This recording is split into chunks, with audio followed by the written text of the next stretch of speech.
अगर कोई और कोर्ट होता, कोई और बात होती तो हो सकता है कि आ जाता। लेकिन चूंकि जिस व्यक्ति ने 2 साल केस सुनने के बाद डिसीजन दिया है और बीएड वालों को बाहर कर दिया और डीएलएड वालों को शामिल करने की बात कही, तो अगर उसके पास ये केस जाता है तो हमें नहीं लगता है कि उसके जो है, हाँ ये बात जरूर है कि इनके सारे तर्कों को सुनेंगे। इनके तर्क कितने प्रभावशाली हैं, अगर हो सकता है कि इनके तर्क प्रभावशाली हों तो हो सकता है कि इनके पक्ष में कुछ डिसीजन दे। 9, 10, 11, 12 में तो कोई समस्या ही नहीं, तो 9, 10, 11, 12 वाला तो दिया जा सकता है। तो मुझे लगता है कि अगर अब बीपीएससी अतुल प्रसाद साहब चाहें तो उसको ये 3 दिन के अंदर दे सकते हैं, लेकिन उनकी इच्छा के ऊपर है। लेकिन जहां तक वो उनके मैंने कार्य करने की प्रणाली को देखा है, बहुत ही करीबी से देखा है उनके कार्य प्रणाली को, तो वो जब तक सारी चीजें क्लियर नहीं हो जाती तब तक वो आगे नहीं बढ़ते। वो अपनी तरफ से एकदम 100% सही काम करने की कोशिश करते हैं। इसमें कई लोगों के, लाख लोगों की जिंदगी है ना, उससे उनसे जुड़े परिवारों लोग की जिंदगी है ना, तो उसमें कहीं भी बीपीएससी के चेयरमैन साहब नहीं चाहते हैं कि कोई गलती हो। और काम इतनी वहां तत्परता से हो रहा है कि मुझे जानकारी मिली 2-2 शिफ्ट में लोग काम कर रहे हैं, यानी काम इतनी ईमानदारी और बढ़िया से हो रहा है कि हर चीज को अच्छे ढंग से किया जा रहा है। अब जब अच्छे ढंग से किया जाए तो तभी तो अच्छा ढंग से रिजल्ट आएगा। रिजल्ट में बेईमानी हो तो छात्रों के साथ तो नाइंसाफी होगी। अब हो सकता है ये जो केस है ये अनिरुद्ध बोस साहब के उसमें जाए, सुधांशु धूलिया जो दिए थे, और फिर वो 16 अक्टूबर की शायद डेट दी गई है। अगर ये पहले दिन इनके पास चला जाता तो रिजल्ट वही होता जो 11 अगस्त को होगा, और फिर ये 16 तारीख को जा रहा है तो रिजल्ट पूरी तरह से वही होने के चांसेज हैं जो 11 अगस्त को है। जब एग्जाम करा लिया तो कराने के बाद जो है उन्होंने कहा कि जो डीएलएड वाले हैं बच्चे और जिन्होंने अपना जो है डॉक्यूमेंट्स नहीं दिया है, सिर्फ बीएड का डॉक्यूमेंट्स दिया है, तो वो आके अपना डीएलएड वाले दे सकते हैं। यानी कहीं ना कहीं बीपीएससी के चेयरमैन साहब सुप्रीम कोर्ट के गाइडलाइंस को इंटरनली फॉलो कर रहे हैं। तो चूंकि इन लोगों को पूरी जानकारी नहीं थी, यही बिहार सरकार में भी हुआ था, तो उन्होंने कहा भाई हमें इसकी पूरी जानकारी नहीं है, सारी की सारी चीजें लाई तो फिर हम डिस्कस करेंगे, तुरंत तो हम कैसे डिसीजन दे दें। तो इसलिए बेहतर है कि इसको हम आपको भेज देते हैं। जो पहले सुनवाई हो रही थी तो बिहार सरकार उसी से वापस आ गई। अब वो डिसीजन मान लीजिए हमने दिया हुआ है उसके विपक्ष में, अगला कोई केस है तो उसके विपक्ष में हम कैसे दे देंगे? फिर हमारे पे ही प्रश्न चिन्ह उठ जाएगा कि या तो हम पहले गलत हैं या अभी गलत हैं। गलती तो छात्र कर ही नहीं रहे हैं, गलती तो सरकार की तरफ से हो रहा है ना, छात्र तो इसमें बेचारे फंसे हुए हैं। नमस्कार, आप देख रहे हैं द बिहार टॉप। मैं हूं आदेशपुरी, बीएड डिग्रीधारी। समय काफी कठिन चल रहा है, मामला सुप्रीम कोर्ट में है और आज सुनवाई भी हुई। बता दें आपको, बिहार में शिक्षक भर्ती बहाली चल रही है और इसमें बहुत बड़ी संख्या बीएड कैंडिडेट्स की है, और सुप्रीम कोर्ट के फैसले से उनका बहाली जो है वो प्रभावित हो रहा है। उसी को लेकर छात्रों के द्वारा एक रिट पिटीशन दायर किया गया था सुप्रीम कोर्ट में। आज सुनवाई हुई, क्या हुआ, क्या आगे होने की संभावना है? हमारे साथ हैं रमांशु सर, इनसे बात करेंगे। सर, आज सुप्रीम कोर्ट में सर क्या हुआ? सर देखिए, जो सुप्रीम कोर्ट में ये केस था ये छात्रों द्वारा, बीएड छात्रों द्वारा डाला गया था, और जो वहां पे अनिरुद्ध बोस, अरे बोपन्ना साहब और जो है सुंदरे साहब का बेंच था, उसी में केस की सुनवाई थी। तो इसमें लगभग सुनवाई उसी प्रकार हुई जैसी सुनवाई बिहार सरकार वाले केस में हुई थी, एसएलपी में हुई थी। उन लोगों ने स्पष्ट रूप से कहा कि भाई ये केस पहले से जो है राजस्थान कोर्ट में जो है अनिरुद्ध बोसवाल और जो है सुधांशु धूलिया जी देख रहे थे, तो इस केस को कहिए तो हम वहीं पर ट्रांसफर कर दें, क्योंकि इसके हमें पूरा स्टडी करना पड़ेगा क्या है क्या नहीं है। तो ये सारी बात हुई। तो नॉर्मली जब भी सुप्रीम कोर्ट में कोई भी केस जाता है तो या तो उसकी पूरी शुरू से लेकर अंत तक सुनवाई होती है, या फिर केस को उस व्यक्ति को ट्रांसफर कर दिया जाता है जो उसकी सुनवाई कर रहा है। तो चूंकि इन लोगों को पूरी जानकारी नहीं थी, यही बिहार सरकार में भी हुआ था, तो उन्होंने कहा भाई हमें इसकी पूरी जानकारी नहीं है, सारी की सारी चीजें लाई तो फिर हम डिस्कस करेंगे, तुरंत तो हम कैसे डिसीजन दे दें। तो इसलिए बेहतर है कि इसको हम आपको भेज देते हैं। जो पहले सुनवाई हो रही थी तो बिहार सरकार उसी से वापस आ गई थी कि नहीं, कि मुझको मालूम था कि अगर जाएगी तो जो राजस्थान कोर्ट वाला डिसीजन दिया गया था वही कोर्ट 11 अगस्त वाला जो डिसीजन दिया गया था, अब वो डिसीजन मान लीजिए हमने दिया हुआ है उसके विपक्ष में, अगला कोई केस है तो उसके विपक्ष में हम कैसे दे देंगे? फिर हमारे पे ही प्रश्न चिन्ह उठ जाएगा कि या तो हम पहले गलत हैं या अभी गलत हैं। अगर हमने पहले डिसीजन दिया कि नहीं भाई हम डीएलएड वालों को ही शामिल करेंगे, बीएड वालों को बाहर कर दिए। सर पहले भी सर 2 साल सुनवाई हो के तब वो जजमेंट दिया गया है। हाँ, इसीलिए देखिए 2 साल जो सुनवाई होगी, पूरा जजमेंट दिया गया, सारे तर्कों को देखा गया, सारे हर बातों को देखा गया है, और फिर उसको कई जो है कोर्टों ने फॉलो किया है, सभी ने फॉलो किया है। और सुप्रीम कोर्ट के पास जब भी कोई जा रहा है तो उसको ये, जो कि देखिए सेंसिटिव मुद्दा है, तो सुप्रीम कोर्ट तो सुनेगी ही सुनेगी। तो एसएलपी में भी सुनी, इसमें भी सुनी।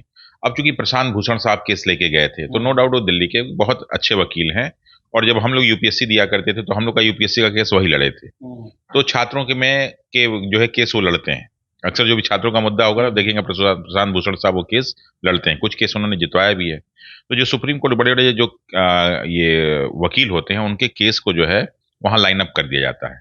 तो सुने के ऐसा 26वें नंबर पे लाइन अप था, लेकिन बहुत ज्यादा सुनवाई चली नहीं है, यही सिर्फ बात हुई है।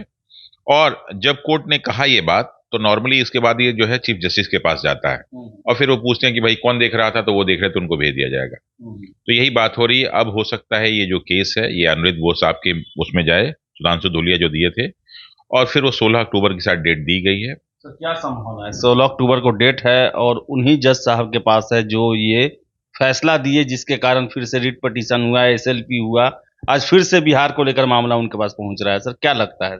देखिए, अगर ये पहले दिन इनके पास चला जाता तो रिजल्ट वही होता जो 11 अगस्त को होगा, और फिर ये 16 तारीख को जा रहा है तो रिजल्ट पूरी तरह से वही होने के चांसेज हैं जो 11 अगस्त को आया था। तो हमें तो लगता है कि 1%। लेकिन सर बिहार के छात्रों का तो तर्क अलग है सर।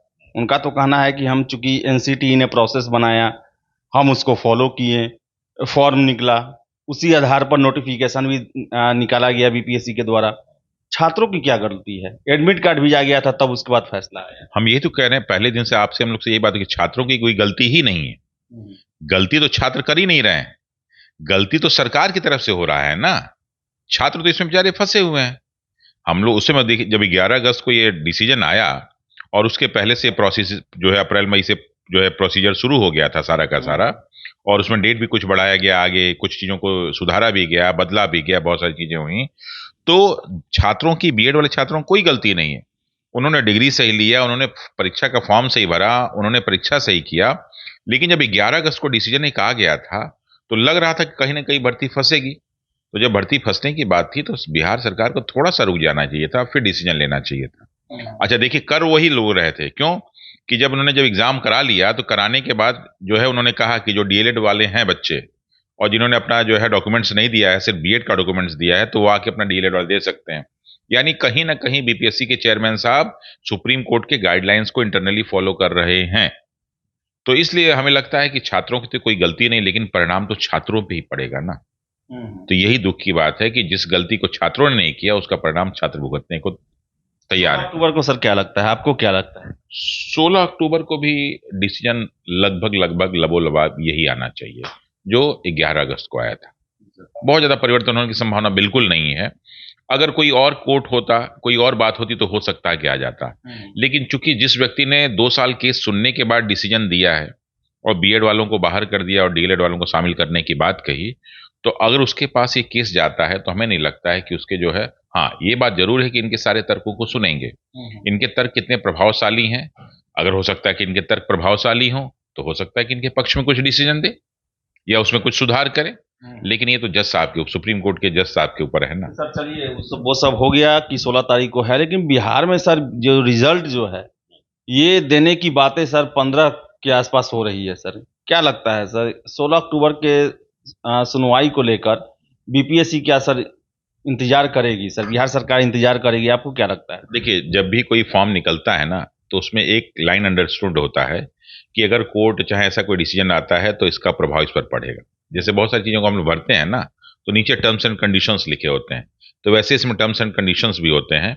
अब इन्होंने कह दिया, बिहार सरकार ने कह दिया 15 अक्टूबर वाली बात, तो पहले भी आपसे बात हुई थी कि 9, 10, 11, 12 में तो कोई समस्या ही नहीं, तो 9, 10, 11, 12 वाला तो दिया जा सकता है।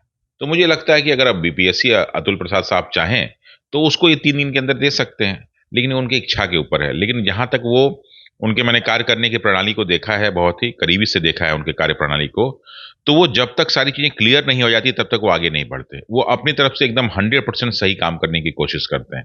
तो वो नहीं चाहते हैं कि अगर हमने एक बार भर्ती प्रक्रिया को शुरू कर दिया, ज्वाइनिंग शुरू कर दिया, तो उसमें कोई रोक आए।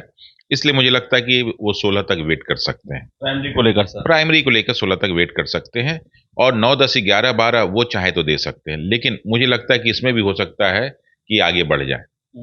लेकिन अब 3 ही दिन की बात है, कोई ज्यादा तो बात है नहीं। आज 13 तारीख हो ही गया, तो 16 हो सकता है, तो ये कोई बहुत बड़ी चीज नहीं है।